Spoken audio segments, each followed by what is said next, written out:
Grazie a tutti.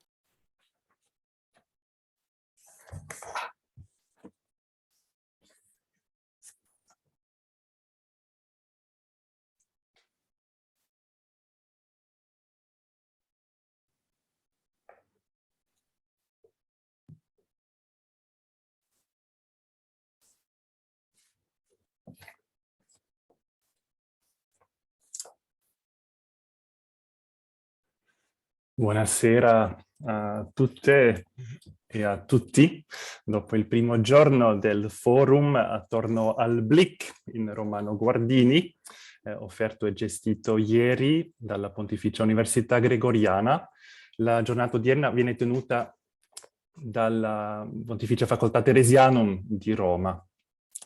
Mi chiamo Christoph Pecciart e mi è stato proposto di iniziare questa giornata in quanto preside della facoltà. Desidero soprattutto ringraziare per l'idea e la maturazione di questo progetto. Penso e ringrazio Yvonne Dona, che con la determinazione necessaria ha lanciato i rapporti tra le istituzioni. With necessary determination, forged the relationships between the institutions that involve the many professor students. I would like to ask also Lukas Steiner, who was this afternoon will give his talk together with Sister Cornelia Zupnik as a respondent and will be involved in moderating the meeting today too. In addition to the best-known specialization in spiritual theology with a focus on Carmelite spirituality, our faculty offers a specialization in theological anthropology, in which Romano Guardini is presented as one of the leading authors of the 20th century.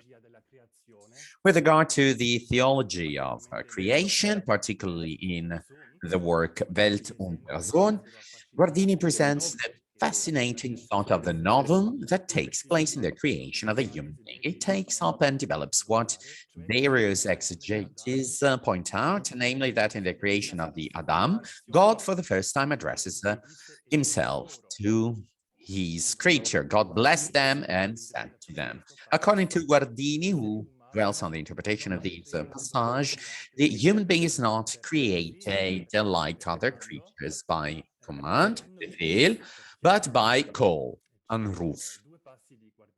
So these are two passages of Welt und Person by Guardini. With his call of love, God makes human being the person, but with respect, Achtung in German.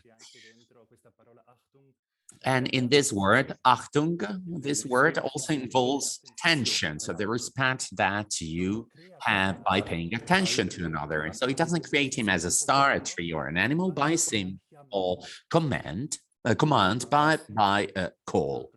And in another passage, Guardini reiterates that things arise from God's command.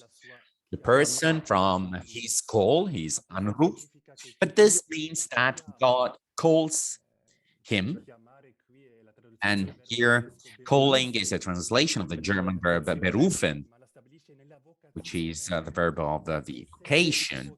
So, but this means that God calls him to be his you, more precisely, that it destines himself to be the you for man. So the opposition between command and call, in my opinion, doesn't say everything about non-human creatures, and this could be another exciting topic to explore. It seems obvious to me that a dog, for example, is not just an object, but the subject of various kinds of experiences, and in some ways is also the subject of a dialogue that I wouldn't call personal, but nevertheless a form of intersubjective communication. Notwithstanding this stimulating question, what interests me is rather to understand to what extent divine creation as a calling can help to better understand human creation. The proposed title of this mini speech, it will last only 10 minutes. Well, the title alludes to artistic creation and would certainly be possible to evoke it as a participation in divine creation. Here, however, I would like to explore another thesis that immediately follows from what we've just noted with Guardini. The greatest similarity between divine and human creation is not found in the production of objects, nor in artistic creation, but precisely in an interpersonal dialogue. In other words, being able to call a person and receive a response from them is the human act that comes closest to divine creation. This similarity does not exclude, but even demands, according to the famous expression of the Fourth Lateran Council, in the relationship between God and us, also and always a major dissimilitudo. The biblical Hebrew already uses bara, which is commonly translated as to create, and this term is reserved only to God. That is, as the exclusive subject of this verb. Only divine creation is absolutely creative, that is, it calls into being something new. In this sense, it is not a formation of a pre-existing material. And precisely this specificity of divine creation goes beyond our creation within creation, that is to say, dependent on various materials, but also on subjects and events. Returning now to similarity, how should we interpret Guardini's statement that God makes the human being a person through his call? So to what extent does this making a person also concern intersubjective relations between human beings? Even if prima facie there is a calling and answering in human life, in my opinion, here too we encounter a dissimilitude with respect to the divine call. Calling a being or a person by name, recognizing them in their dignity, does not mean making them a person. That is, making them what they were not before. Robert Speman's reflection at the end of his book, Personen, seemed to me to retain their relevance here. In the act of calling a human being a person, I do not create their personal being, their being someone rather than something, but I recognize them as beings that precede and found my acknowledgement, my recognition. In Speman's words, the one who recognizes does not understand recognition as an arbitrary position, but as an appropriate response. A response to personal value beyond the qualities that are perhaps developed thanks to and through the relationship with other persons. Thus, Speman writes again, and I'm quoting, "There are qualities that prompt us to call men and women persons. However, what we call people are not these qualities, but those who bear them. If only God is capable of calling to being and calling to being a person, then our calls are always and also and inseparably a response to the personal worth of others, and not a creation of that worth. However, even if a dialogue between human persons does not have the same creative quality as divine creation, it can be said that something new and, in a sense, something absolutely new happens in dialogue. That is because persons are not merely exemplars of a genus or gender or a species, but they are singular in a qualitative sense. And I would like to refer here to Edith Stein, who, for various reasons, didn't have a direct relationship with Guardini. And that would be the topic of another presentation. In Power and Act, as also in her other writings, she reflects not only metaphysically on the singularity of the person, but also using a more existential tone. And I would like to quote her here. Well, it's a rather long quotation. In our natural view of the human being, the concept we have of ourselves and of others, in our unreflective living, individuality means something else to us.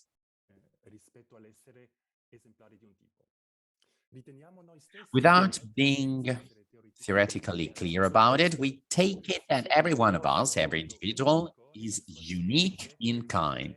I mean, each of us is our own species.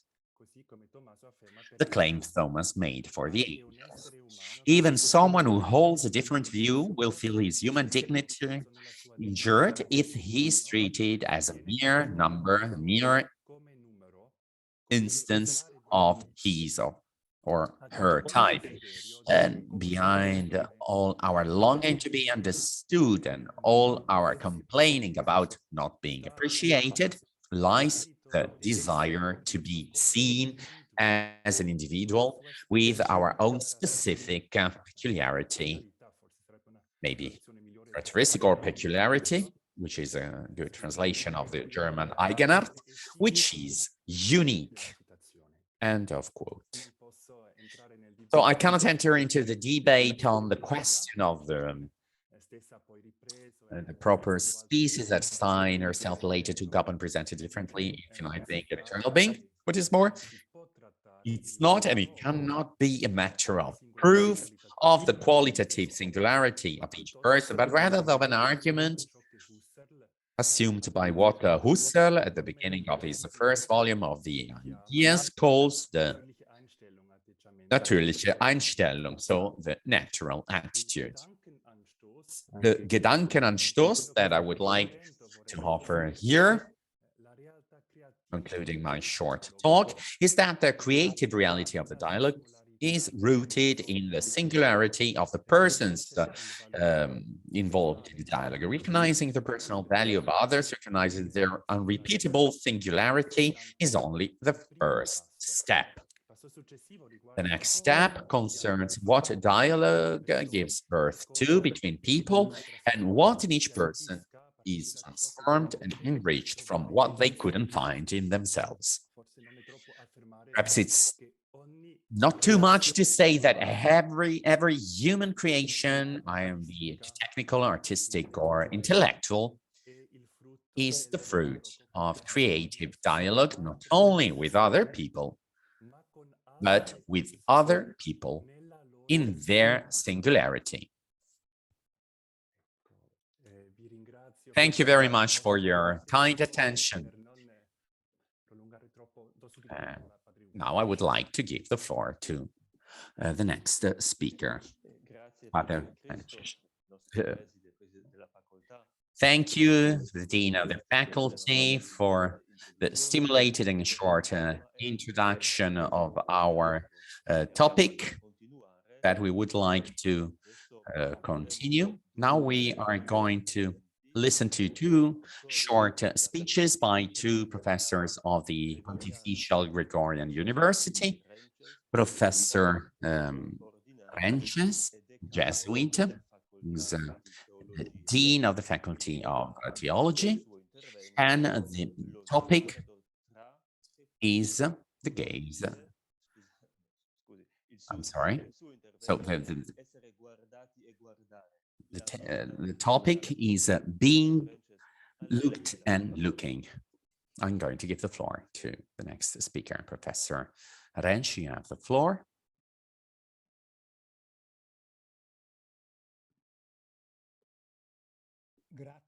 Thank you so much for your words of introduction. I would like to thank all the organizers of this event that is involving so many people, and I would like to extend my greetings to everybody that has logged on, and especially those I haven't seen in a while, and it's a real pleasure to see their faces here today.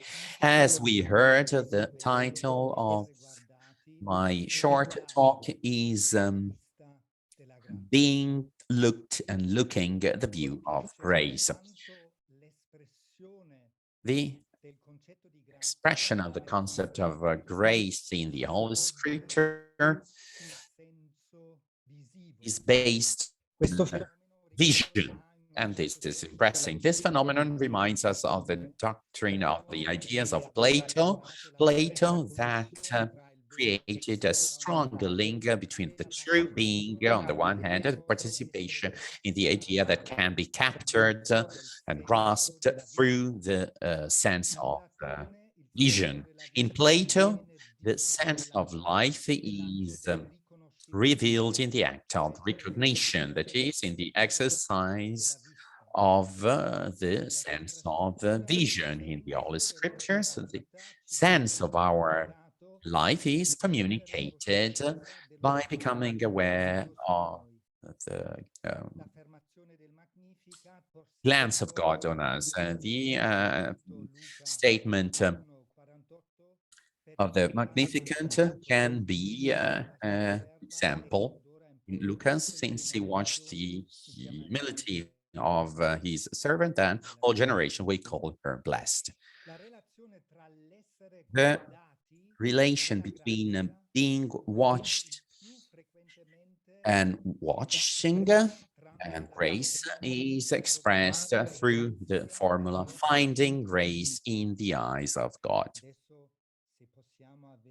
I don't know if we can show the slide I wanted to make reference to. It could be useful in order to follow my speech. The idiomatic expression finding the grace in eyes God's is an expression that through the Bible came to be used in our modern languages. These expression can be found with reference to Noah, and we can find the quote here, number 4. And it's the first time, by the way, that in the Holy Scriptures we have the term chen, which is the more typical term used to refer to grace in the Old Testament, and the term chen appears in this idiomatic expression, that is to say, finding chen or grace in the eyes of God. But then,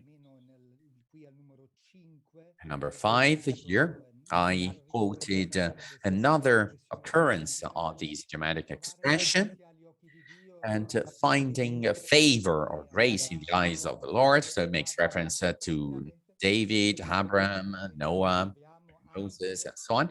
And we can find it also, we could say, in the New Testament, and especially when in the proclamation to Mary, where the angel Gabriel reads the Virgin Mary and says, "You found grace," and it's another example of this finding grace in the eyes of God. If we think that, well, if we dwell on these idiomatic expression in a more profound way, then we would be able to remark that this phrasing is rather peculiar. And based on it, we can already derive a theology of grace in its all, and also some relevant reflections connected with today's topic, that is to say, the gaze of a creative person. And now 2 reflections on my part that could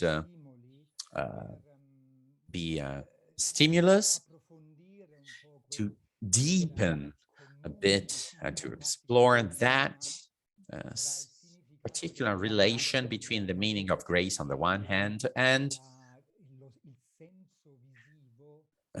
vision has a sense on the other. So my first reflection is this. The expression finding grace or favor in the eyes of that is above myself and specifically in the eyes of God, what does it mean? Well, it means that benevolence, it is the attitude, a favorable and positive attitude of the superior towards the person below them, is recognized and identified as present in the face, or more precisely, in the eyes of that is looking.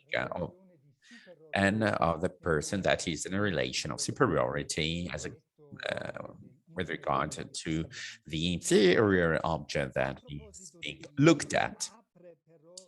As to God, well, we needed to raise a question.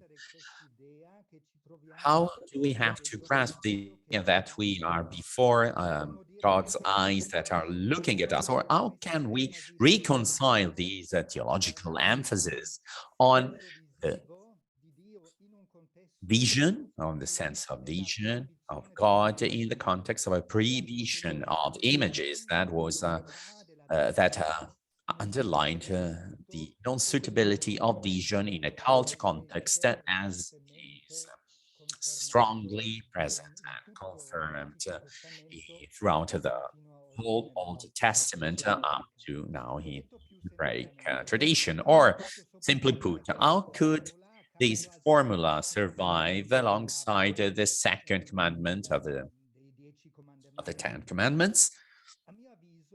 In my opinion, we could then say that a condition of the possibility of the preservation of these formula in the Holy Scripture is the preservation of the meaning of that chen, grace, that is clearly connected with the framework of a negative or apophatic theology. In as much as the eyes, to the extent that the eyes of God express in a risky way an anthropomorphism for God, then the word chen or grace has got the task to find a new balance in these process, and it brings us back to something not natural or biological or anthropological. So if on the one hand, we can preserve and safeguard a personal relation, so a positive theology through the existence of a God that is looking with his eyes at me, then this cataphatic theology is subtracted from a rather simplistic appropriation or approach, because it insists, it focuses then on the need to find the chen, the need to find something in God's eyes that cannot be described in natural or physical terms. Finding chen in God's eyes means receiving something from God which is divine.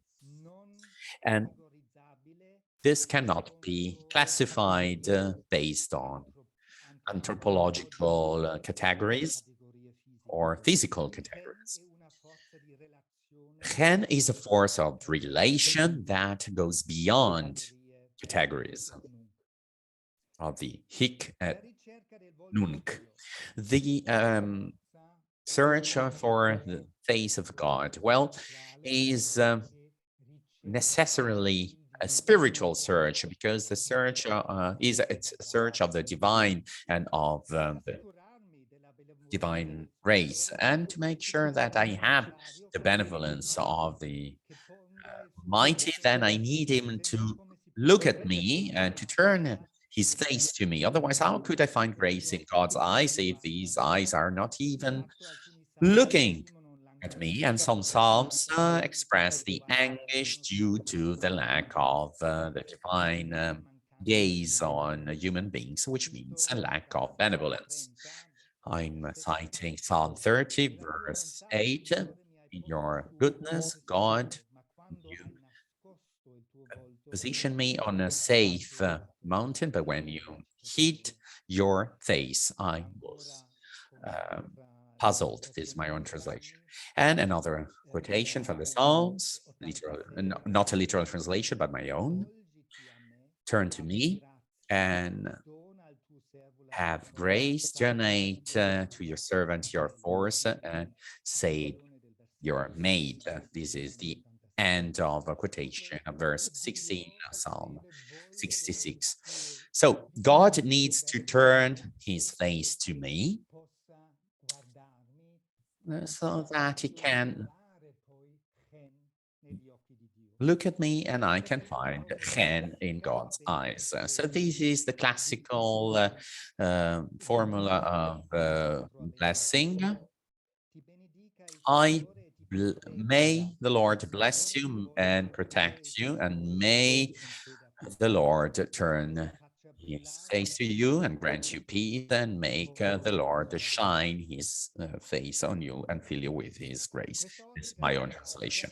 So in this perspective of grace as a consequence of God's gaze on us, we are moving away from a conception of God's glance as detached or a persistent gaze, but and as a gaze that is controlling and intimidating me. And men, in the face of these triangle, I feel anguished. And so the theology of the face acquires here even more depth, because we are receiving God's face not only as a face that is showing itself, but is revealing itself as divine, but is also a divine face that we can look, and by looking at it, we can find grace in his eyes, as Noah, Moses, and the Holy Mary are able to find the same grace. My second reflection is this one: a man that finds grace in the eyes of God. Well, this phrasing expresses in a clear way an intimate relation between that the person that is bestowing grace and that is receiving it. If we think of it, that finding grace or favor in the eyes of a person means obviously receiving their benevolence, and this benevolence is to be found in the eyes of the beholder. But on the other hand, finding grace in the eyes of those that are looking also means receiving an approval, the approval of the person who's watching, who's looking, and the approval of something that is of someone that is seeing, the presence of something that is attractive. So the object that is being looked at, or the person that is being looked at, is being approved by the beholder, by the person who's looking. And we can also think of the Holy Mary here. So she found grace. The angel proclaimed to her not only that she received a personal, a specific grace, but Mary was also able to find an approval. So God was happy, glad to look at her. Scientific research seems to show that a stimulation of the nervous system of our body can lead to a dilatation or contraction of our pupils in order to reflect, to react to a stimulus of something beautiful or attractive that makes our pupils dilatate. So the response of our pupils reflect in a very precise way the emotional state of the person that is looking. And also in the case that the contact takes place via telephone, so we're not even referring to physical vision, but we're just talking about a hearing presence in the eyes of the people that are engaged in these telephone call. This reflects the attitude that is being taken during the call itself. An example is, for example, a person that is in love and is talking to the person they love, or when they just think of the person they love, their eyes will immediately start shining and pupils will wider.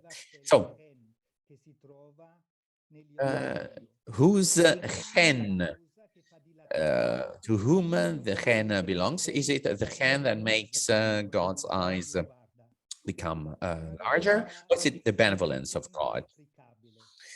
It's a very difficult question to answer. And in fact, it's a relation that moves from one side to the other. That seems to indicate a kind of spark that he's moving from that it was being watched to the person that is watching. So this intimate and mutual relation seems to be indicated by the phrasing, finding grace in God's eyes. So within this context, it's really interesting to consider first occurrence of the idiomatic saying of finding a favor in the eyes of the Lord in Genesis. Maybe we can show the slide once again where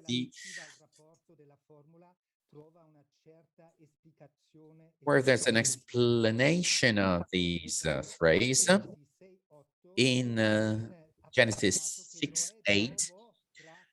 It said that Noah found grace in the eyes of God with no indication of the reason or of a quality that could be found with Noah and that could motivate finding that chen, that grace in the eyes of the Lord. And Noah found grace because he was chosen by God. So he was implementing through him salvation plan to create a covenant with humankind, and that binds the humankind, this alliance with God that goes beyond the link of creation. And the divine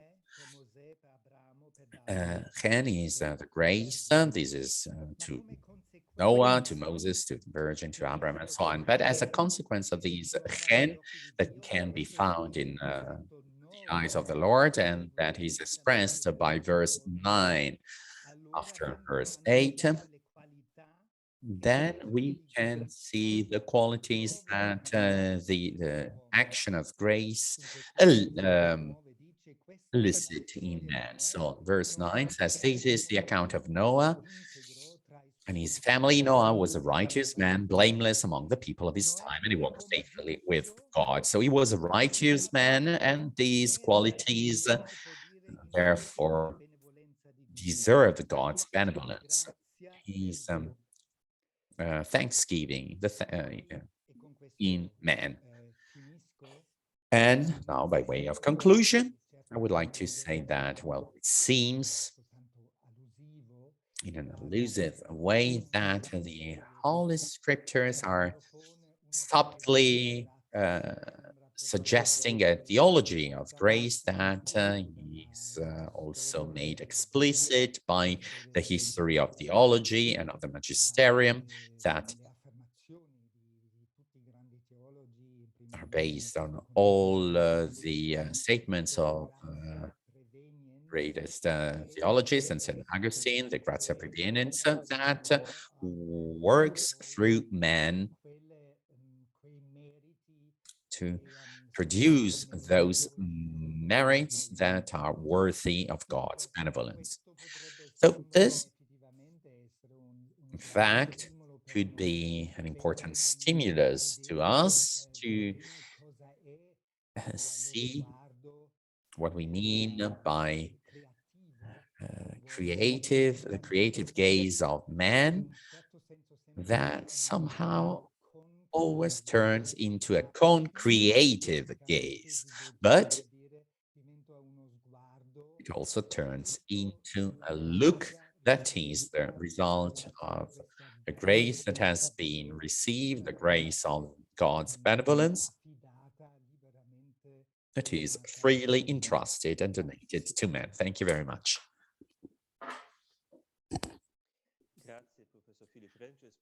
Thank you very much, Professor, for this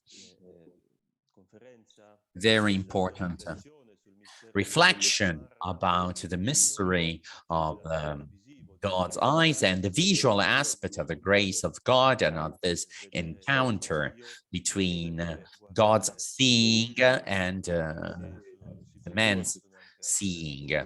And I'm sure that there will be some questions about this. And at the end, we are going to have a Q&A session to start a debate and dialogue. But before I'm going to introduce Professor, the following speaker, I would like to remind you that there is interpretation into English, and that's the reason why interpreters would like to ask the speakers not to speak too fast so that translation is possible. Now, Professor Salatiello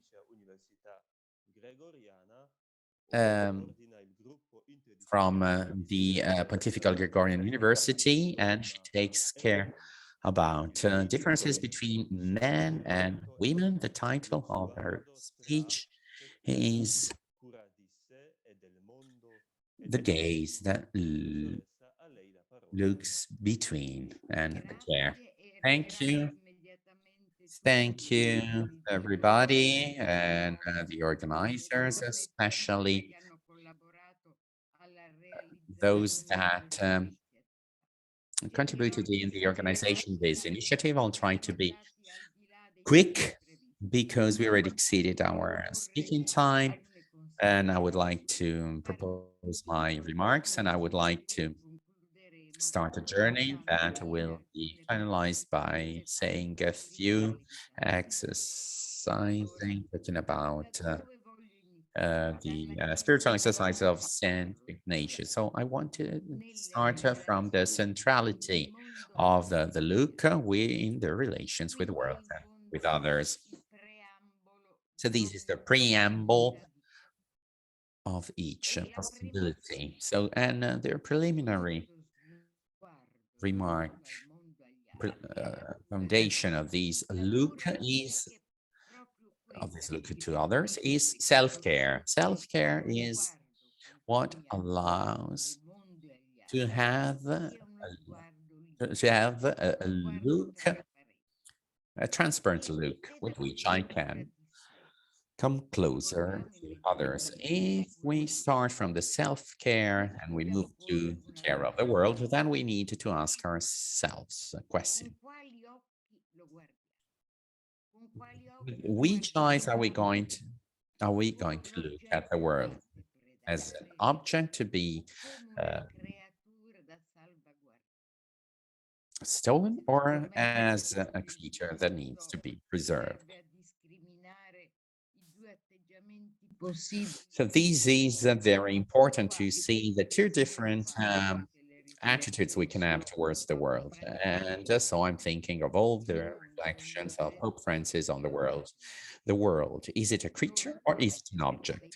And also in the hypothesis of a creature, then it makes sense to talk about the care of the world. That's the reason why it's really relevant in our reflection. And then after the care for the world, we also need to consider the care of others.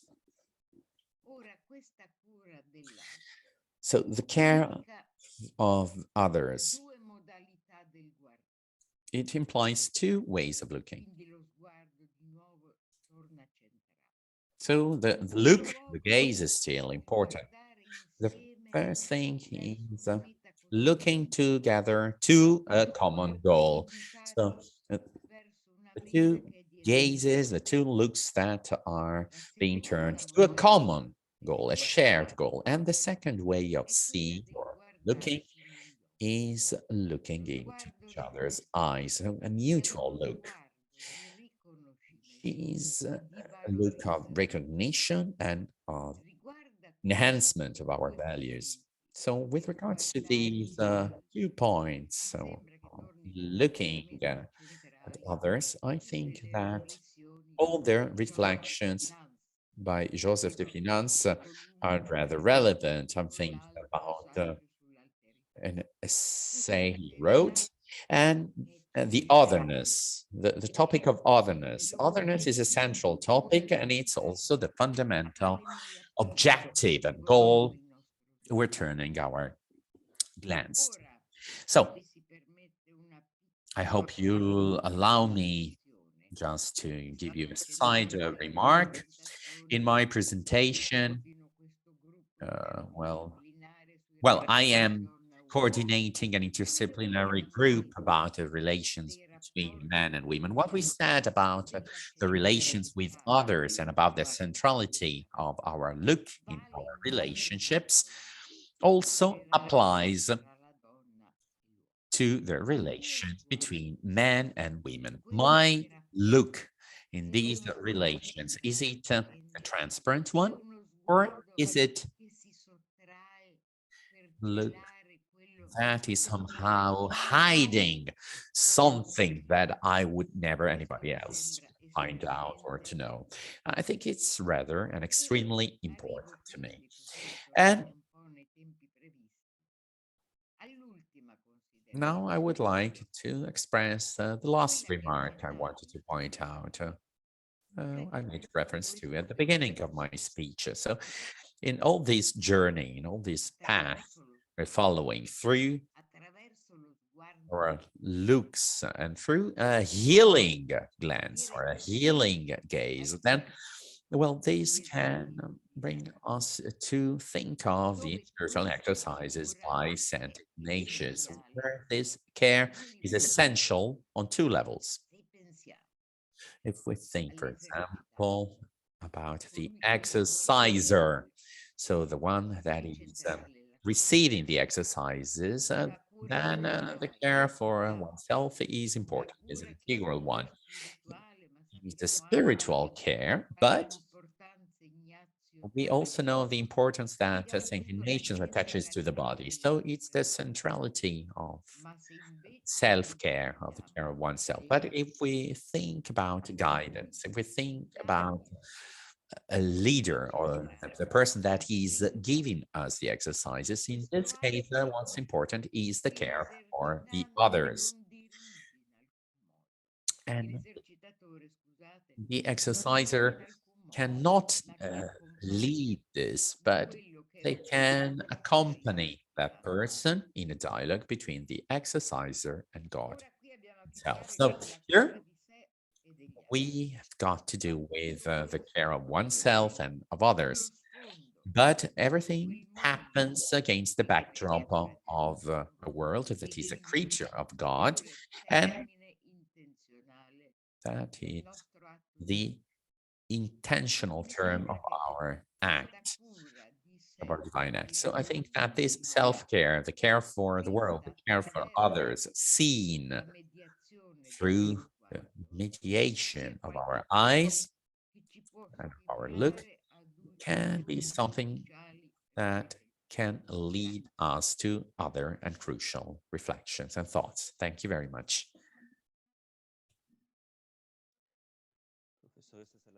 Thank you very much, Professor Giorgia Salatiello, for your reflections. It was really beautiful and moving, and it concerned self-care, the care for oneself, the care for oneself, the care for others, the care of our eyes and our gaze to be clear and transparent, which is particularly important also right now, since we're all together. And as you mentioned, we are running somehow late, 15 minutes late, but this delay is not that long, but we no further ado, I would like then to introduce the first pair as envisaged by our working method, that is going to share something about a topic, the topic of Buddha and the interdependence of reality. So we are moving to Japan now, Far East, where Maria de Giorgi and Nuno de Lima are. Maria de Giorgi is a missionary of Mary. She's been working in Japan since 1985. She's been teaching at the University of Tokyo, and she's the vice director of the Center for Interdialogue, Religious Interdialogue, and she's also a counselor of the Pontifical Council for Interreligious dialogue, and her respondent will be Nuno Lima, who's a parish priest of the Cathedral of Osaka and who achieved his PhD here in Rome at the Guardini University in 2018. I'll give you the floor straight away. Thank you.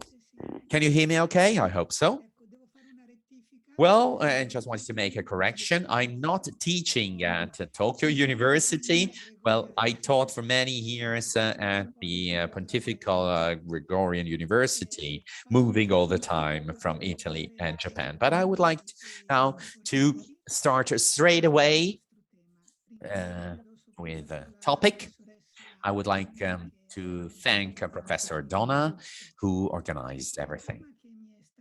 The topic that was entrusted to me, Buddha and the interdependence of reality, stimuli for transdisciplinarity.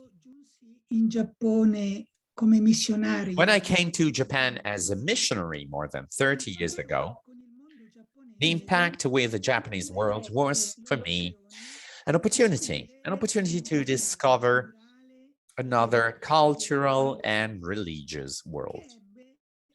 And this had a profound influence on my life. While studying the language, its structure that is so different from European languages, well, this forced me into a new way of expressing myself and of thinking, which was no less rich and stimulating, by the way. Right from the start, I was struck by a popular saying that is rather relevant to our research here today. Ikiru to ha ikasarete hirukoto desu, which means to live is to be made to live. An expression revealing both the atavistic attitude that the Japanese have towards life and every form of life, perceived as a gift that comes from above. And it also conveys this awareness of the cosmic solidarity that binds every being in the perennial flow of life.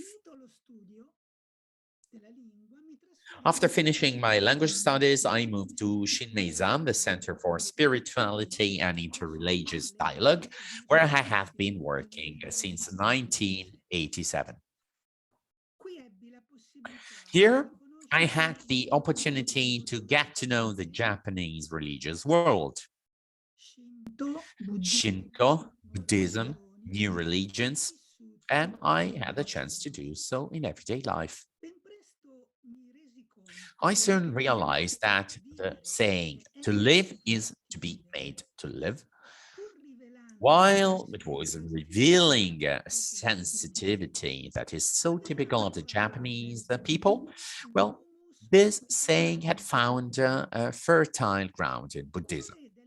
The heart of Buddhism is in fact the supreme truth of Pratitya Samutpada, which is Sanskrit that in Japanese is translated as Engi. This is the truth that dazzled the Buddha on the night of enlightenment. That is to say, the truth that everything that exists is composed and interdependent. I devoted years of study and research to this subject. I also translated into Italian the text by the Japanese philosopher Takeuchi Yoshinori, Il cuore del Buddismo, where the author demonstrates that the doctrine of Pratitya Samutpada Engi is the heart of Buddhism, the root and the trunk of Buddhist thought, without which it's not possible to understand Buddhism. In those same years, when I translated that book, the New Catechism of the Catholic Church came out, where number 344, if I'm not mistaken, note number 340, says the interdependence of creatures is willed by God. The sun and the moon, the cedar and the little flower, the eagle and the sparrow, the countless diversities and inequalities mean that no creature is sufficient for itself, that they exist only in dependence on each other to complete each other and to serve each other.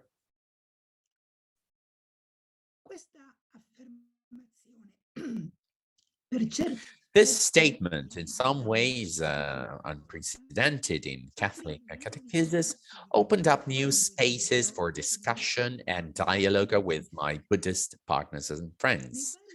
And in the various conversations, it emerged that for the classical interpretation of ancient Buddhism, there is nothing behind the becoming of phenomena that can be considered an I, an Atman, a self, or some immutable substance. And based on this interpretation, Japanese philosopher Abe Masao states that Buddhism, which teaches the law of dependent generation and regards the interdependence of beings as the supreme truth, cannot accept the doctrine of creation, because there is no particular principle, no special reality such as God, Brahma, the being, who being beyond, behind, or under the relation of dependent generation, which binds all things together, gives a foundation to it. This is an interpretation. But on the other hand, in the Udana, that are aphorisms, very ancient aphorisms in metrical form that were attributed to Buddha himself, we find explicit reference to non-born, non-divine, and non-composed reality that seems to go beyond the relationship of dependent generation. There is, O monks, an innate, non-becoming, non-created, non-partitioned reality. If there were not, O monks, this innate, non-becoming, non-created, and non-partitioned reality, there would be no possibility of escaping the world of birth, the world of the becoming, of the created, and of the presence of different parts, precisely because there is, O monks, an innate, non-becoming, non-created, non-partitioned reality. There is the possibility of escaping that which is originated, that which becomes, and which is created, and which is composed of parts. Commenting on this famous saying, the Japanese Buddhist scholar Hajime Nakamura states, Buddha believed in something that lasted behind the changing phenomenon of the world of experience. And these are seemingly contrasting positions that require a historical, critical, and exegetical approach to their respective texts in order to be properly understood. It's a long and patient journey that calls for a cross and multidisciplinary approach. We need to consider texts and contexts, historical critical analysis, the study of the original languages, the history and phenomenology of the respective traditions, the analysis of the historical, geographical, and cultural contexts in which the transmission of teaching took place. All these processes have certainly already begun, but they need to be strengthened and supported in a genuine spirit of dialogue and through a transdisciplinary approach. Recently, at the request of some monks of the Nichiren school, at our center, the Shinmeizen Center, we have started regular online study meetings to read, study, comment, and deepen together the Lotus Sutra, the most important of the Mahayana Sutras, and the Bible. This path is proving to be very fruitful and is opening up new perspectives for study and dialogue, starting from a transdisciplinary approach. In the lectures I gave at the Gregorian on Buddhism and Buddhist Christian dialogue, I tried to highlight these problems, both to encourage a correct understanding of Buddhism on the Christian side and vice versa, and to stimulate an approach that, by taking into account mutual convergences and divergences, would be able to open up new spaces for mutual understanding and cross-disciplinary research. But Professor Nuna de Lima, missionary in Japan and the current parish priest of the Osaka Cathedral, a former student of the Gregorian University, will, where he also attended my courses, will make reference to this topic later on. Personally, I can say that the Buddhist view of reality has given me a new awareness of the relationality of being, thereby helping me to grasp more deeply some aspects of the theology of creation. I began to perceive every moment of the being made to live as an ever new gift, as a new gift, as a conversation with life itself, unique and multiform at the same time. The words of Genesis 1:31, God saw all that he had made, and behold it was very good, aroused me a new echo in me. As is well known, the Hebrew word tov, good, also means beautiful.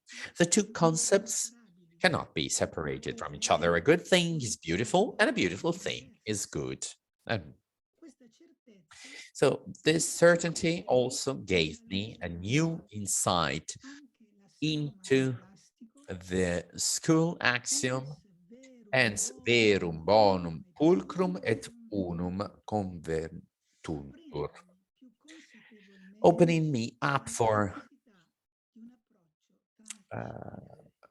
need for a multidisciplinary approach. In this specific case, I found the need to delve not only into scriptural texts, but also to learn more about Buddhist art, traditional festivals, chants, and music, where the believing heart beats the most. It was the Christological hymn of Colossians 1:15-20 that provided fresh food for thought and dialogue with my Buddhist partners. The verse 17 of the hymn reads, "He is before all things, and in him all things hold." Well, the Italian translation doesn't render the significance of the Greek synesthekan, which, as authoritative biblical scholars point out, should be more accurately translated as he is before all things and all things are in him, thereby giving an ontological foundation to the whole, to every single being, and to their reciprocal relationships.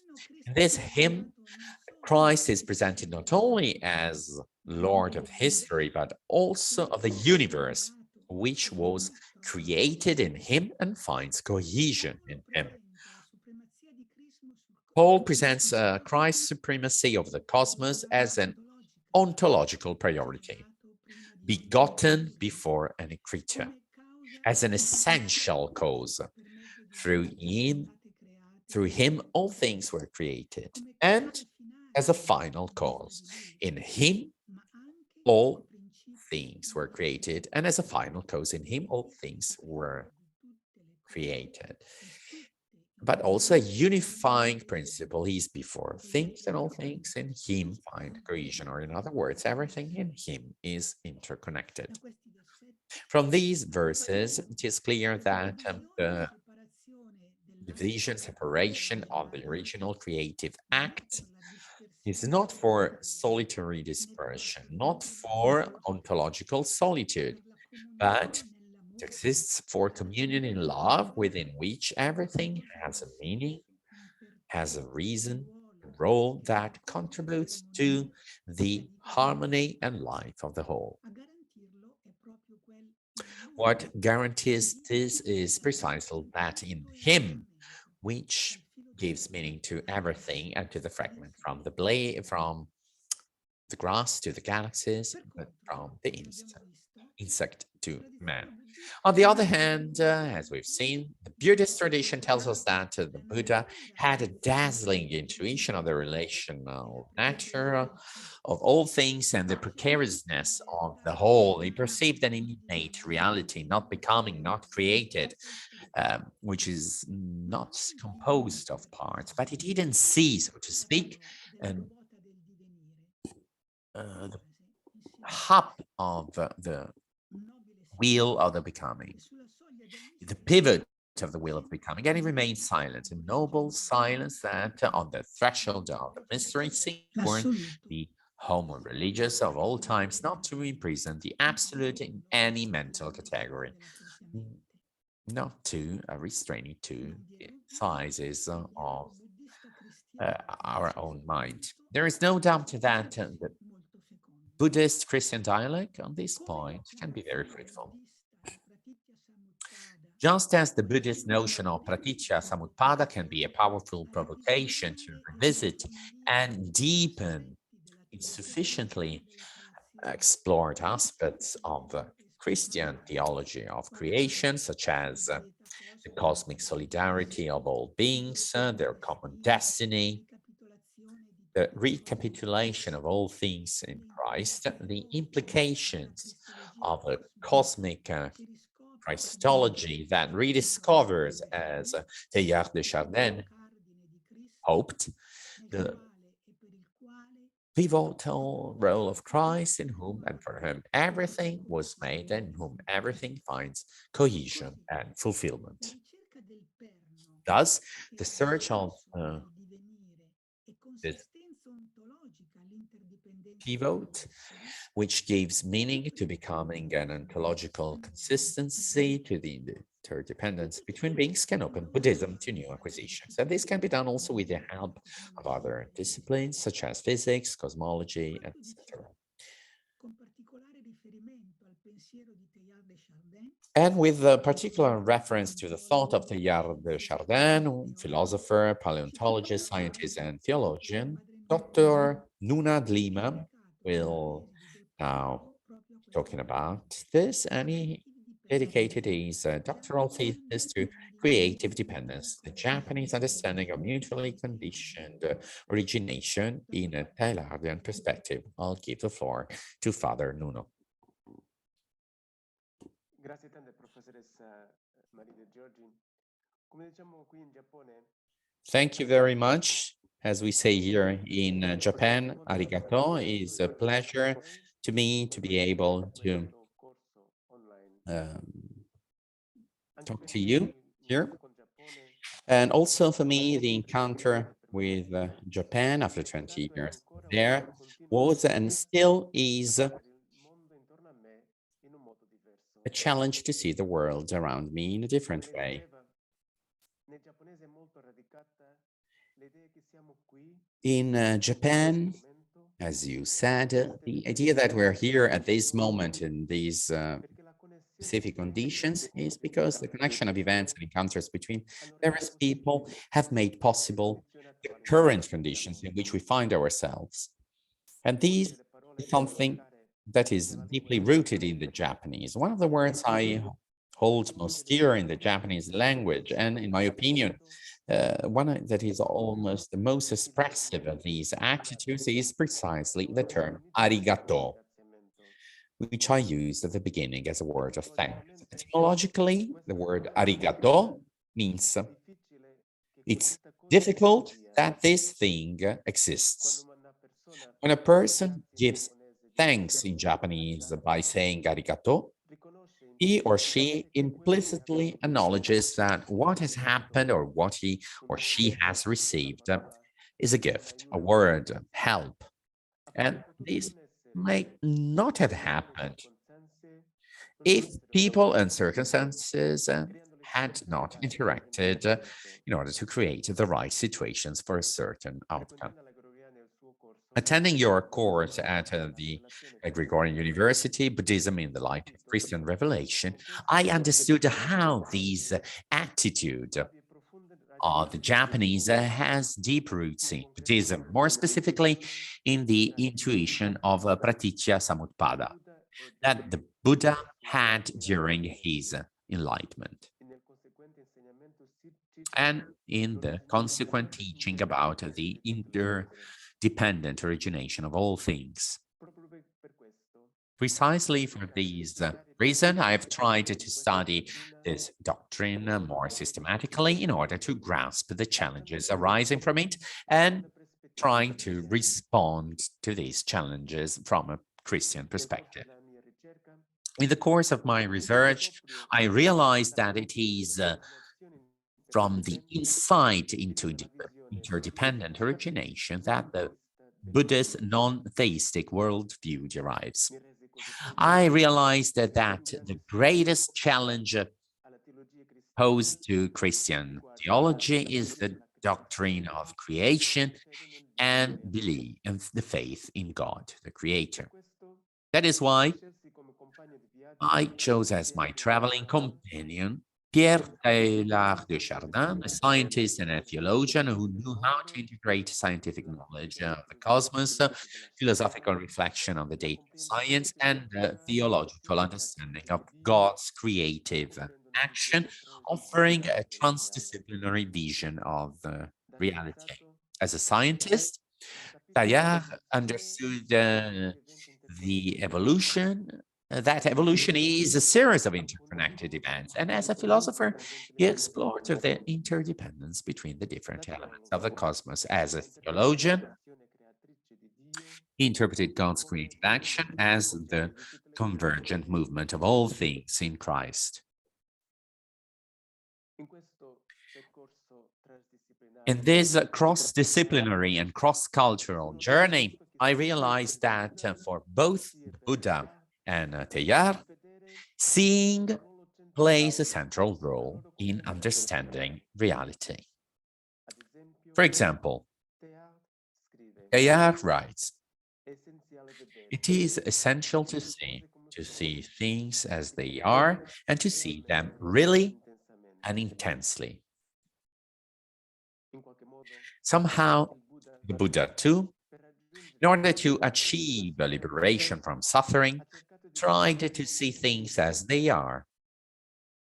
The Buddha, in fact, reached enlightenment when he saw that suffering is the consequence of a chain of interdependent causes and conditions.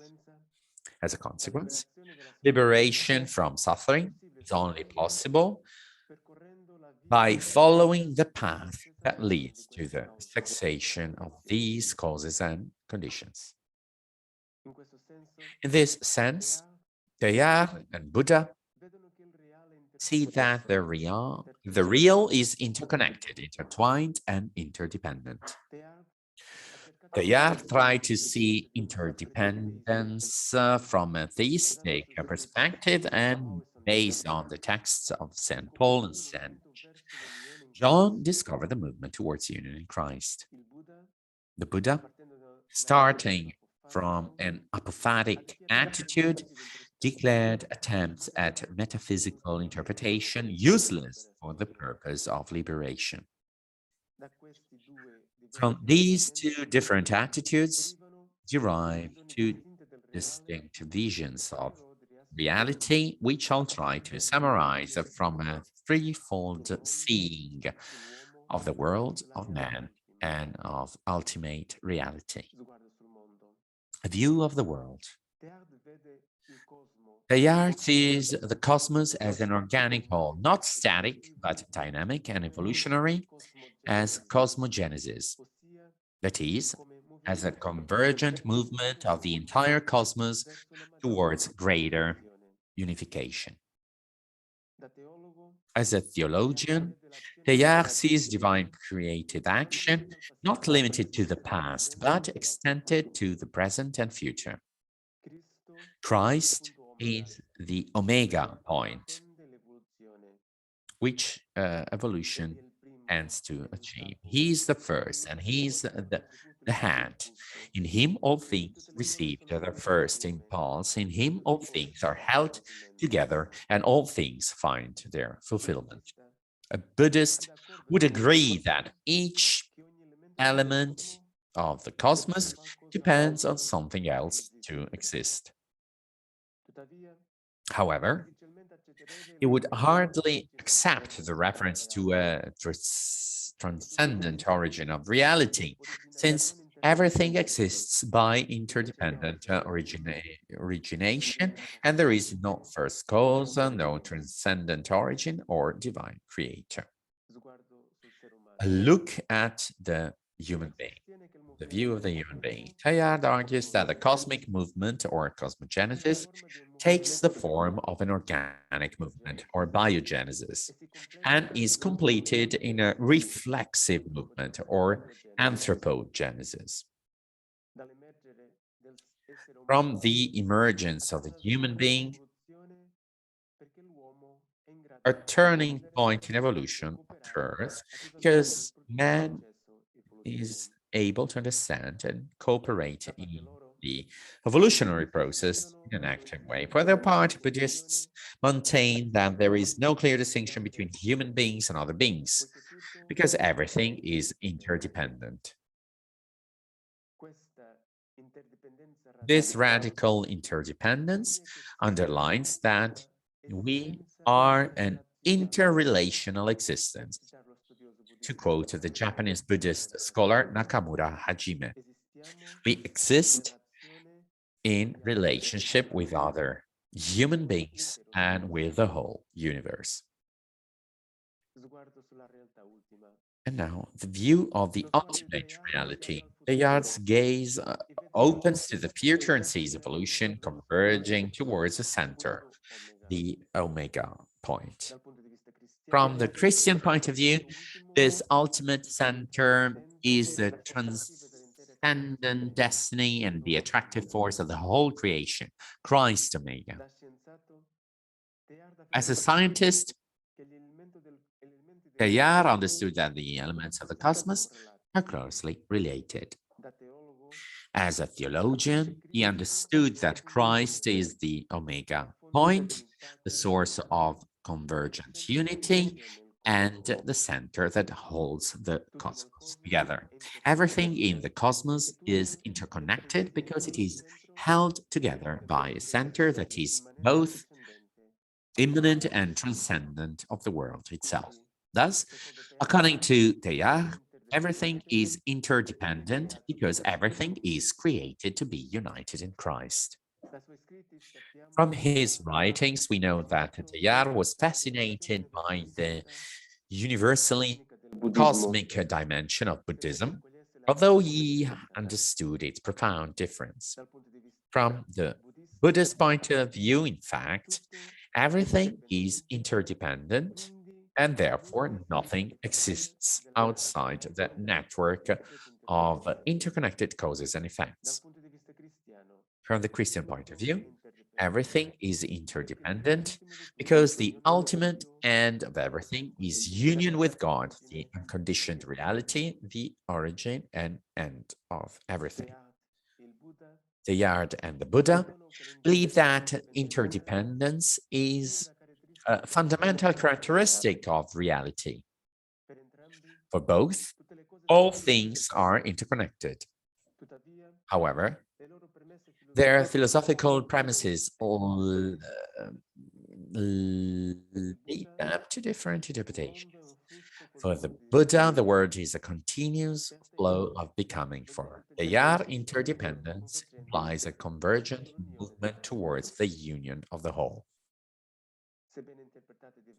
Although interpreted differently, the interdependence of reality, as inferred by Buddha and Teilhard, helps us to grasp interesting insights for a cross-disciplinary and cross-cultural approach, and prompts us to behold the real together, reality together. A world that is increasingly interconnected and more global, where challenges are more complex and knowledge is more fragmented, the awareness of the interdependence of reality, both on the Christian and the Buddhist sides, can stimulate a fruitful exchange to build new bridges between different kinds of knowledge in the search for an increasingly cross-disciplinary and cross-cultural understanding of reality. Thank you very much.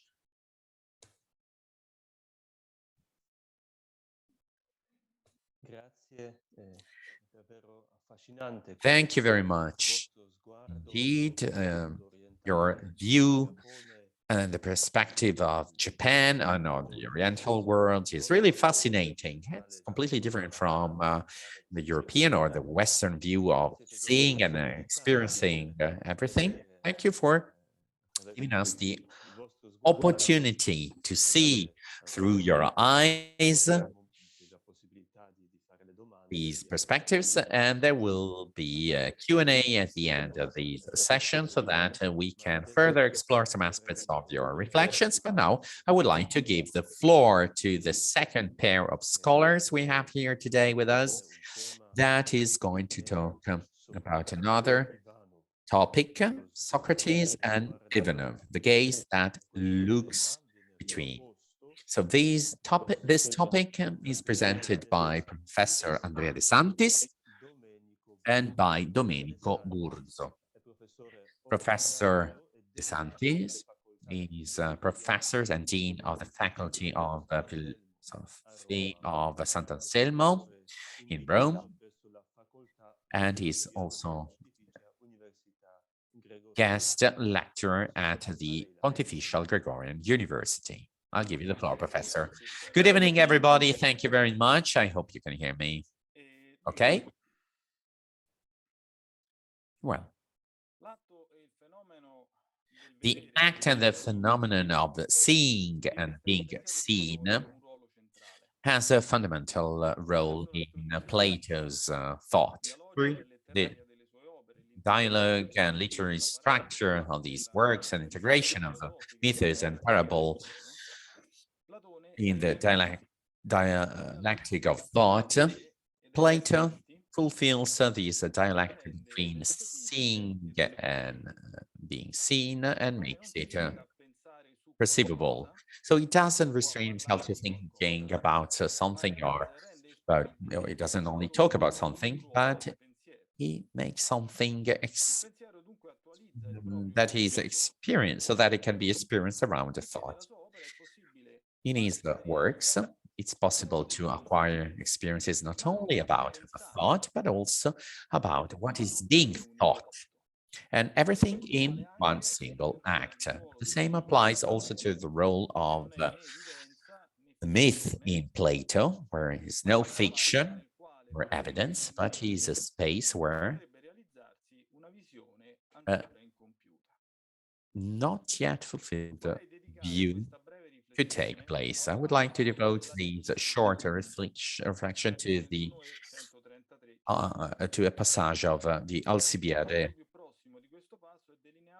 The context is highlighted by a statement by Socrates that states that, unlike others, he was in love with Alcibiade and not with what belonged to her and to him, and that he won't abandon him, so he won't abandon Alcibiade, provided that he's not spoiled by the people of Athens.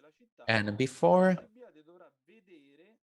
taking care of the business of the city, Alcibiades will have to see the people of Athens without a beautiful mask covering their faces. And this view that sees beyond the mask is described by Socrates as an antidote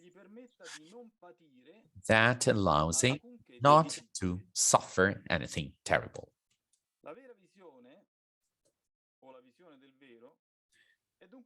So the real vision of the truth is therefore described as an antidote, as a drug against terrible evil that, in Socrates' words, spoiled many noble men for Alcibiades, who only loved the masks of the people of Athens.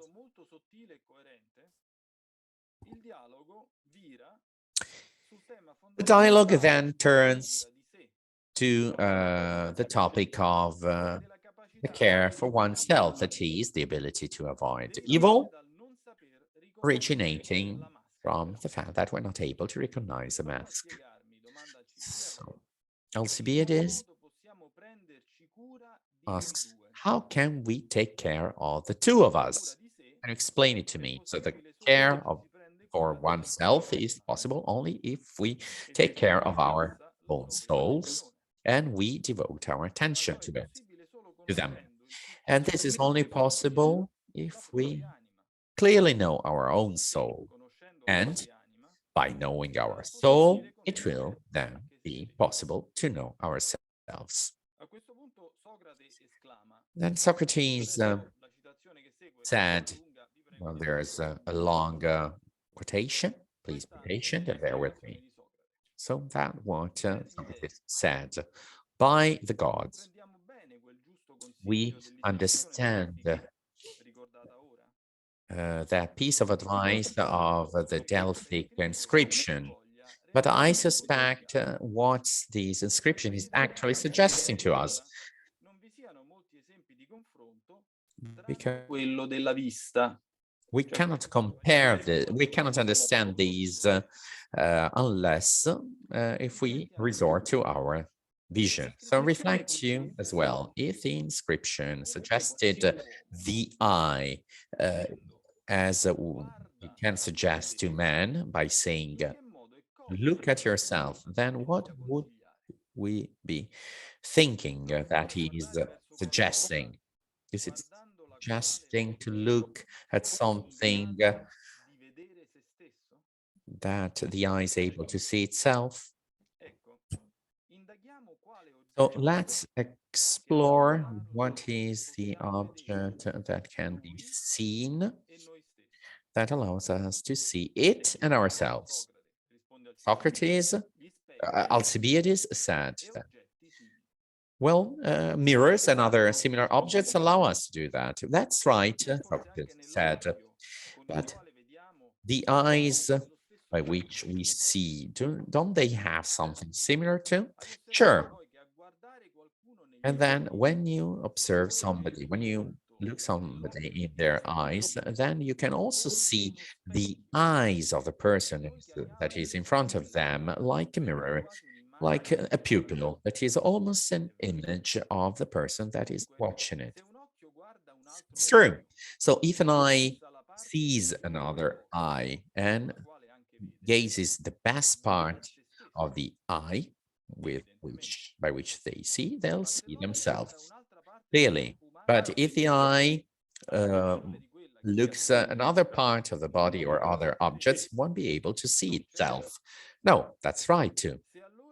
So if one eye wants to see itself, then it needs to stare another eye. And that part of itself where its visual virtue can be found. It's true. Now, dear Alcibiades, the soul itself, if it wants to know itself, it will have to stare at another soul, and especially that part where the virtue of the soul can be found, wisdom. And staring at something or looking something where these parts similar to it. Can we point out in the soul a more divine part than that where the thought and the wisdom reside? No, we can't, as Beauty said. This part of the soul, Socrates continues, is similar to the divine. And if we see it, then we can learn everything, to know everything that is divine, intellect and thought. So we are given the opportunity to know ourselves in the best way we can. But since the mirror is clearer than our eyes and it's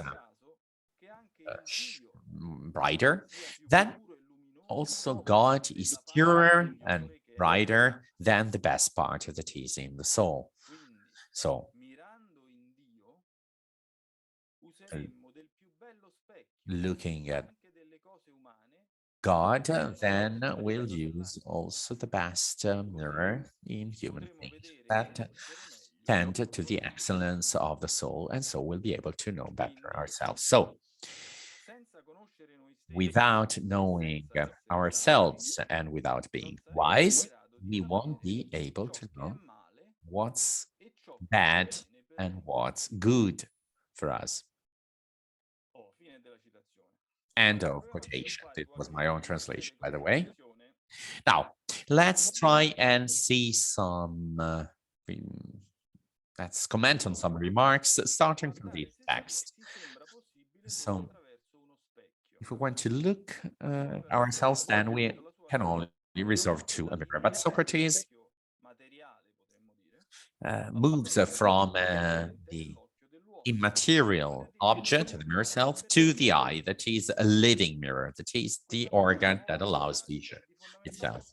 This turning point by Socrates is fundamental, and it's worth reflecting upon its implications. In a material and objective mirror, the eye would then see only its surface, its external surface and its objectuality. So it would see it only as an object, as the eye as an object, which implies there is no neutral mirror, a general or absolute mirror, but everything can be mirrored and seen correctly only by a congenial and connatural mirror. So see itself, the eye can only be reflected in another eye, and in the best part of it, where its visual virtue can be found. That is what constitutes more essentially the eye itself. So only in the mirror of the visual virtue of another eye, the eye can be reflected and can see itself as the eye that has the visual view, that is as an active eye. And only in this mirroring, in this speculation, the eye actually turns into itself, that is to say, something that is seen. So the eye turns into something that is seeing the very moment where it's reflected by another seeing eye and can be seen.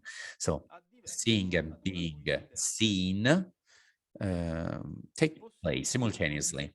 That's impossible with an immaterial, with a material mirror. Only in what is seen and foreseen the eye can see itself. And this applies to the soul too. The soul itself, if it wants to get to know itself, will have to be reflected in another soul, and in that part where the virtue of the soul is, that is to say, wisdom. And this part of the soul where wisdom, where knowledge and the thought are, is the most divine one, according to Plato. And if you gaze it, then you can see all the divine elements in the thought, intellect, and knowledge, and you can get to know yourself better too. So Plato sees a correlation, a mutual relation, and a virtuous circle between the soul and the mirror through which it can get to know itself. The higher and more noble is the mirror, that which cannot be just an object in neutral or abstract, the deeper the soul will be able to see itself and know itself. So the similarity between the soul and the mirror is progressive, dynamic, open, and it's soul's responsibility and task to achieve or try to achieve a better and even higher mirror to be able to reflect it in a higher and better way. Because while doing so, the soul will become higher and better. Or, in other words, worthy of a better and higher mirror. There's also another turning point here. So the twofold gaze turns into a threefold gaze. This part of the soul where intellect, thought, and thought are is the more similar one to the divine, and is the place of the presence of the divine, is inhabited and transcended at the same time. The purer and brighter God, that part of the soul, through intellect and thought, will have the best mirror, also the best things, and so we'll be able to get to know ourselves better. And only by mirroring ourselves in God will be able to see and know ourselves. This reflection in God implies the ability and the need to be able to discover God in ourselves in the preliminary form of knowledge, intellect, and thought. Only if the soul is able to see itself in the mirror of the divine, then it will be able to see the divine outside of itself and inside itself, and will know itself and the world in one act, becoming a soul itself.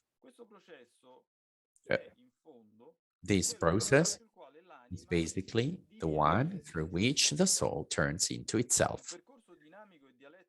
The dialectic and dynamic journey of seeing, as can be found in the ancient Neoplatonism and a Christian one to Dante and Pisano and its works, Ignatius of Loyola, and the German classical philosophy. In these texts, it is highly indicated and explained. I would like to conclude with a reference to the wisdom, the knowledge of oneself, and the ability to know what's good and bad to us. The knowledge of oneself is the starting point to be able to know what's good or bad for us. Without the knowledge of ourselves, this wouldn't be possible. The ignorance of oneself won't allow us to achieve the good and won't allow us to face the evil. And it exposes us to everything that is unknown, that terrible unknown elements hiding behind the masks. So the only antidote we have against evil is the care of ourselves and the soul. And this antidote is the threefold seeing of ourselves in the mirror of the divine, in seeing one stop at the surface or the exterior mask of people, but that sees what's hiding behind. The virtue, therefore, is knowledge. Virtue is knowledge, and each obstacle to knowledge is an obstacle to virtues. Thank you very much for your attention.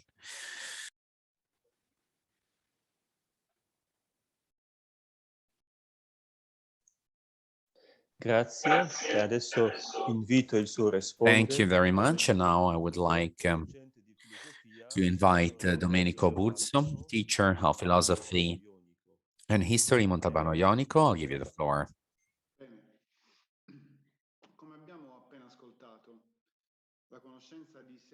And we just listen. The knowledge of ourself and of the soul can only take place through dialogue, through two souls and two gazes, and two souls that want to live together. This is only possibility to see yourselves in ourselves the most similar thing to the divine. This is what happens also when in the artist with a dynamism that leads him to see himself. But many scholars see a relation in something else and in a triadic opening up to other visions. Guardini makes a distinction between images of cult and images of devotion. The first ones derive from interior life of the individual, and so they have a strong psychological dimension, and reality is experienced subjectively and not objectively. So experience is predominant compared to the object of experience. These images appear to the spectator not as if they were speaking from above, but on the same level. Their space cannot be the liturgical space, but only a private space. They can originate from a religious experience, but moving from the individualism of an artist and his personality. So the interiority of the human being is the main element. Flaiensky talks about images of ascent, like a dream, the work of art, moves to a metaphysical world, but like in the first stages of dreams, dreams are an accumulation of impressions received by the soul during the day. Detachment from daylight awareness characterizing artistic experiences is presented as an ascent, as an entrance in the supernal world with some incrustations of the soul belonging to the psychological sphere that makes images to appear as cores. The artist makes a mistake when he presents them as images of ascent. So elusive images that can easily turn into idols. The true art is really symbolic and deals with the genuine images of an original experience originating from somewhere else that turns into reality. And they're similar to mystical dreams we have at dawn when freed from daytime passions, purified, we go back to our own self. And it's in the descent we can catch a glimpse of what Guardini calls as the prime element of the imaginary world. The connection with the concept of plate of ideas is clear. According to Guardini, ideas and images are the same thing, but seen from different perspectives. The first ones are the prerequisite of each knowledge, and images are a prerequisite of each and every one of our activities. So we can see a powerful meaning in them. We can recognize the norms and the canons, beings and meaning that help us and guide us in our life to enlighten the confusion of our existence.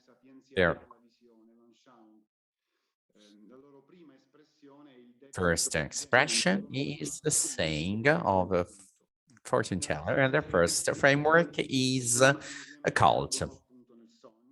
We find these images in dreams, in sudden ideas, but this is also incarnated in the materiality of a work of art. For Plainsky, the work of art is a dream turned into reality. These images, due to their nature, express the metaphysic freedom of a being. So images cannot be invented or produced or conceived, but they unveil themselves. They are originated, they are born, and they give you the impression of having their own autonomy and to be able to express something that is valid. That's why Guardini argues that art is not an expression, but an enunciation. And at the same time, Babinski says that art is evocative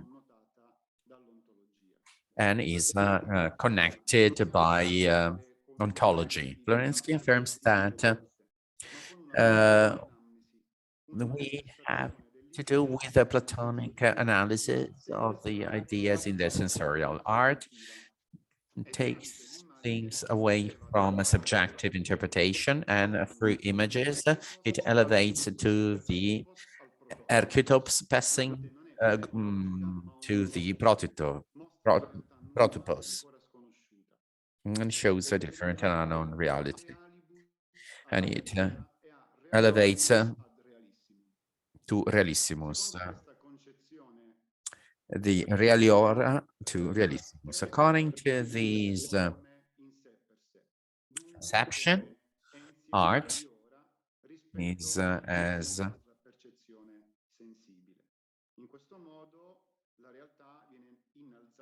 reality is elevated to its eternal archetypes, leading us to realibus and realiora. And Florensky takes up the Latin expression by Ivanov, whose aesthetic doctrine is also echoed in Florensky's distinction between images of ascent and images of descent,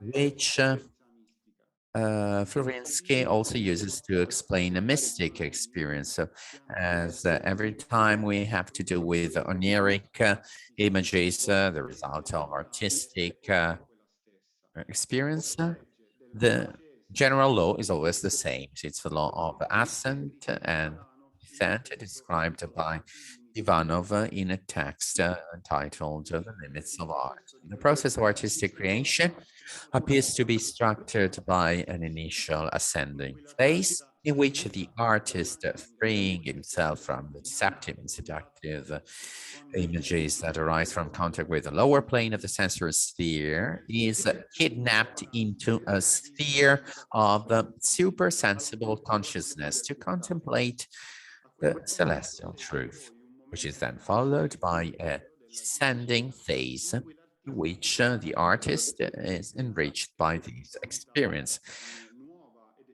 which gives an imprint to himself and to the rest of his life. And this can be expressed, communicated by means of new and concrete, truly symbolic images. In fact, having returned to the daily dimension, he feels the desire to announce to others. So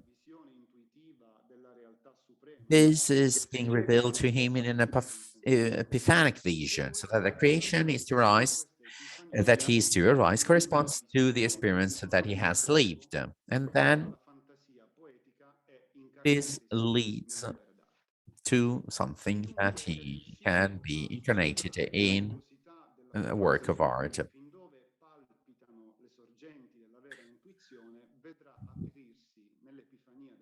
In the epiphany of vision, we'll be able to see the contours of the world. So the more fertile the ascent is, the more vital and living the descent will be, because the formative principle is the descending one,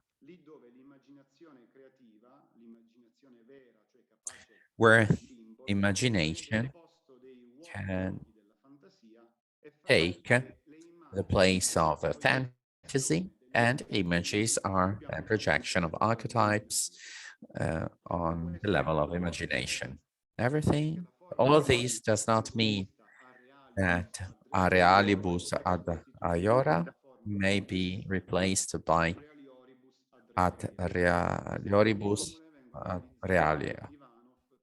These two expressions are used by Ivanov to explain the interpolarity existing between the glance of the creative person and the person that is enjoying the work of art, because the art as art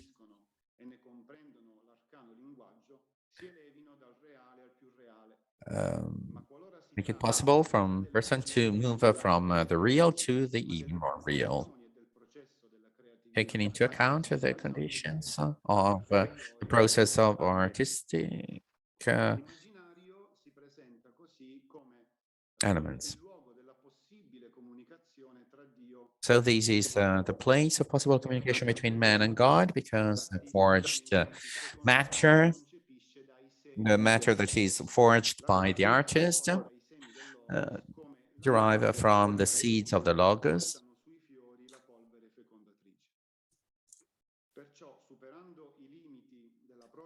And going beyond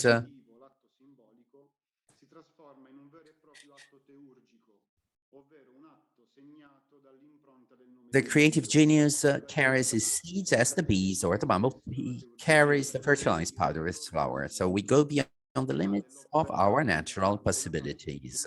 And the work of art is turning into a miracle of art and allows us to achieve a transcendental level. So when art becomes theurgical, interpenetrating with the liturgy, every gesture of the artist is not led by the artist, but by the spirit of the divine hierarchies will guide it. The result of these obedience on the part of the artist are Guardini's cult images as peculiar images of descent, which cannot be traced back to personal devotion, but are sacred in strict sense, in the sense of divine majesty that becomes tangible. These images are pneumatic images, which explain their authoritativeness. So the nature is pneumatic and is under his dominion and serves the work of the Holy Spirit. Guardini refers to an icon, which is whose unconditional level was enshrined by the fathers, by the Council of Fathers during the Second Council of Nicaea that proclaimed the dogma of the veneration of the icons. From that moment on, the possibility of depicting the divine became irrefutable, since it was sanctioned on the clear basis of the dogma of the incarnation that the rejection in principle of religious images contradicts the intention of revelation. And Nicaea leads to the recognition of the ascent of man and the descent of God in the mediation of matter, and therefore to the recognition of art as one of the privileged places of the relationship between man and God in the world. This is possible because figurativeness, imagativeness already has its beginning within the Trinitarian life of God. It is the Son who is in fact the prototype of all art. He is the perfect image of the Father.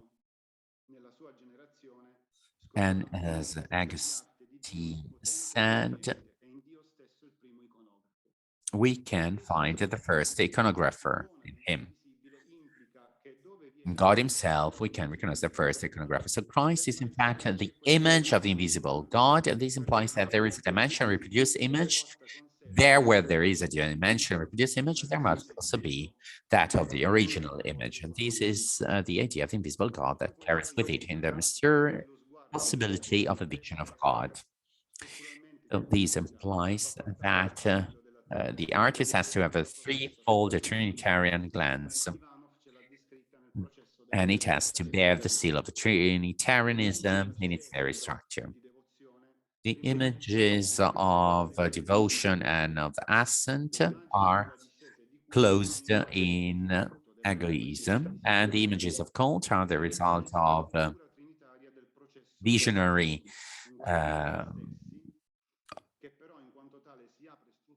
of the visionary capacity that arises from the Trinitarian structure of the artistic process, confirming how the gaze of the creative person is unitary and at the same time multiple.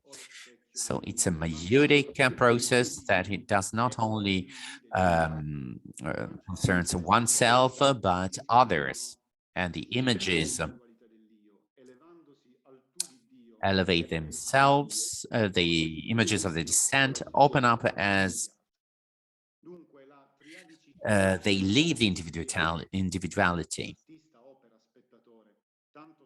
So it's there's a triadicity of the accomplishment of the artist, work spectators, much underlined by Guardini, that is rooted in the greater depth and verticality of the ascending-descending process. And for the work of art becomes a window in which the meaning received in the images derives its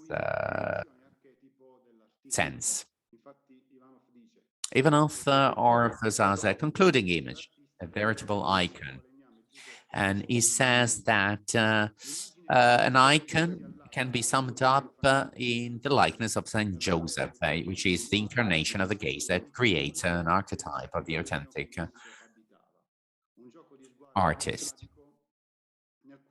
He talks about a triadic and a threefold gaze, where it's an interplay of glances in which it is beautiful to see an experiential concretization of the Trinitarian process in which the work of art is also generated. Joseph is the craftsman, is the artist, the one who has been helped 4 times by dreamlike intermediaries and mediators of the sacred mystery. He has the task and the responsibility of the family, that is to say, of ascetic work, of the effort to come out of his own selfishness in order to find himself while looking at others, allowing, therefore, his work and art to not to remain blocked in subjectivism. But this also happens in front of and with the child Jesus, who we can easily imagine took on the role of the child. And then the same Jesus is an icon of the Father. It's the meaning of Joseph's work, the incarnate meaning of his works of art. So what a play of glances might have accompanying the many moments of the work together. Let's try to imagine that.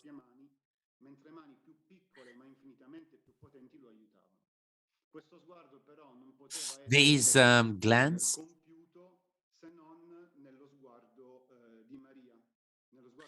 this looking at each other between Joseph and Jesus wouldn't have been perfect if it hadn't been fulfilled in the third look, full of expectation of Mary, who looked at the beauty of the two looking at each other as it was infused into the beauty of the works. In her look, in Mary's look, we see the outstretched humanity, contemplating the miracle of artistic creation, a trace of the higher creation, called to keep all these things within itself by pondering them in our heart. Thank you. Thank you very much for your reflections, for your rich and speculative reflections. And well, we run out of time for the debate, but I suggest that we can take a 15-minute break so that we can catch up. And so let's start our Q&A session. So teachers and students can unmute themselves and ask their questions. Please raise your hand if you want to ask a question. Please use the icon we have.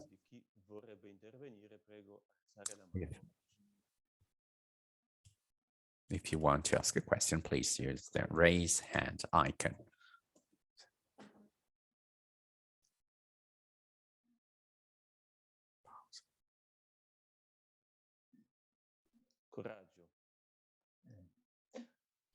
forse comincio io. Non so se professoressa Salatiello è con noi ancora, perché so che il professor Renzi... Maybe I could start. I don't know whether Professor Salatiello is still with us. Professor Salatiello, are you still with us? Because I wanted to ask you a question.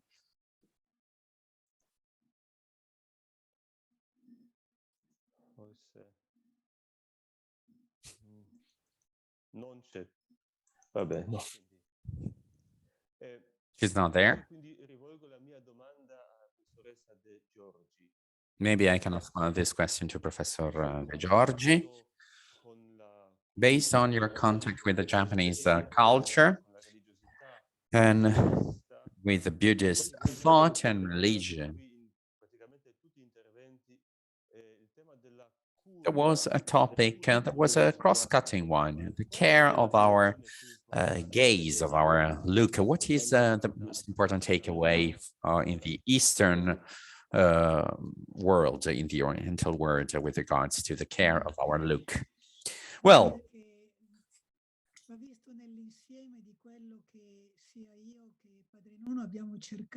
both Father Nuno and myself, we try to express this concept of these profound correlation between everything that exists among different elements. So to live is to be made to live. Well, this expression explains everything, and also the look. Is it a look we are giving, a look we are receiving? Do we feel seen? Are we seeing? Everything is profoundly intertwined and interconnected, especially with regards to Japan, the care for creation.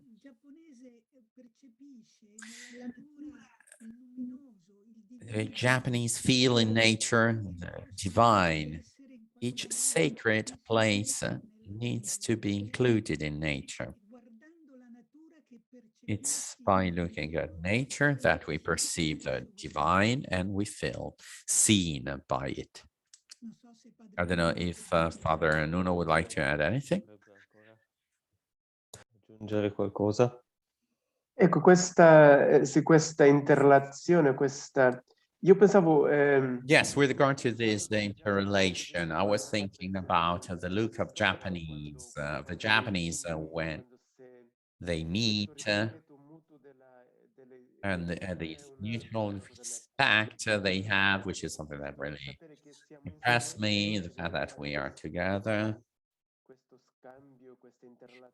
And when people are together and they have an interchange and they exchange opinions, then, well, the way when they are together, this can lead us to think about the care of the look itself. What is the fundamental value of the Japanese culture? It means harmony, and harmony. And the greatest sin is breaking harmony, is disrupting harmony. And harmony means being able to see things beyond the way they look us at first glance.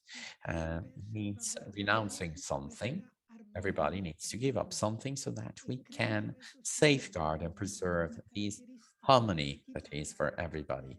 And this is a typical characteristic of the Japanese people, which I hope that modern society won't be able to destroy and spoil it, because that harmony, it's what's been keeping it alive for centuries, and everybody needs to provide their contribution to it. So there's this sort of interrelation.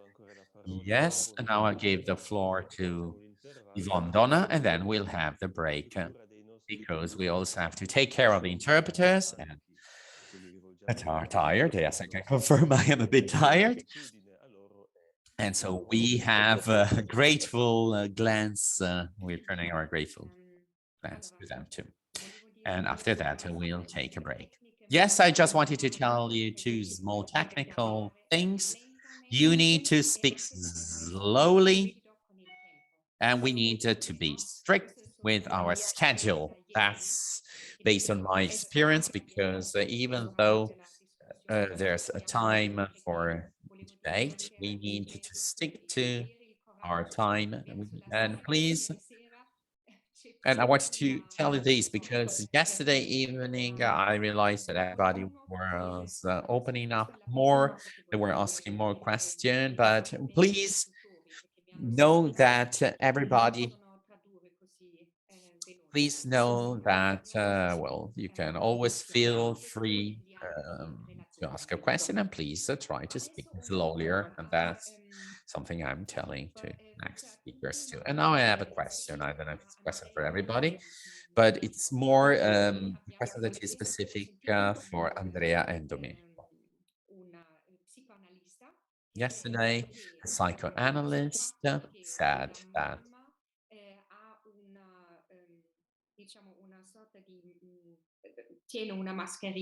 sometimes some mothers need to wear a face mask due to COVID, and they're holding their babies in their arms, and well, some psychological problems were discovered. Why is that? Because, well, babies can only see a part of the face of their mothers due to these face masks. So I was wondering, this whole thing about good and bad, good and evil. Well, babies probably do not even have an intellect to see whether something is good or bad. But since yesterday, Winnicott was mentioned, or Kenneth Wright, so these authors were mentioned. There's always a mirroring, so it's always a matter of reflecting ourselves. So, and babies needed to see themselves reflected in their mothers. They are their only reference at the beginning because they do not perceive themselves correctly. I just wanted to highlight these problems.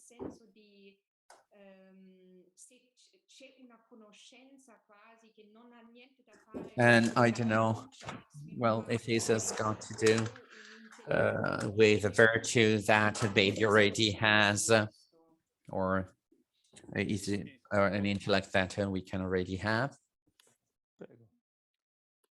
Can you please answer this question?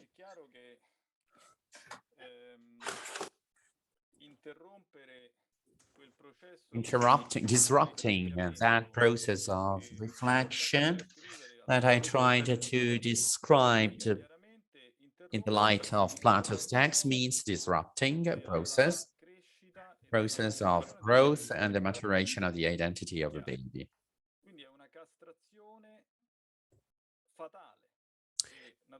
So it's like a fatal castration that is going to leave scars in the long term.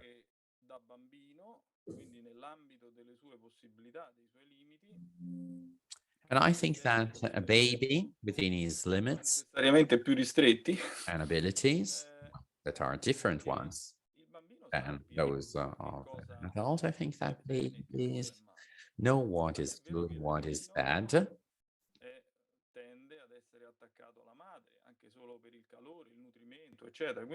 And children and babies tend to develop an attachment to their mother. It's true that a baby or a child has no the intellectual development of an adult, but they are guided by instinct, and that's how they can survive also in the animal world. So they can draw attention, the attention of their parents to them, and this guarantees their growth and their survival. So when this symbiotic relation is disrupted by a mask, a face mask, then a whole dynamic, a physical dynamic relation is disrupted. There is a disruption between the soul and the body, which somehow cannot be separated. And in the ancient world, a slave was a person with no face, was a faceless person. So slaves had no identity and had no face. So this face mask we've been wearing for 2 years now is like a form of slavery. It's our sentence to be faceless and not recognizable. So the symbolic implications of these face masks, and we see it also in the text by Plato, because we have to see what's behind the mask. We cannot just stop there, otherwise it will mean our hand. So it can be applied to these levels of reflection too. Right, thank you. I see that there are other questions, but maybe we can postpone it to a later stage because we really need to take a break, especially for the interpreter who's dying. And now we'll be meeting once again here at 5:30 p.m. Rome time. And I hope you'll be on time. Thank you. Okay. I say goodbye to you because it's 1 a.m. In Japan. So good night to you. Thank you very much for your speeches and thank you very much for your efforts. Thank you. Thank you. Thank you. Bye-bye.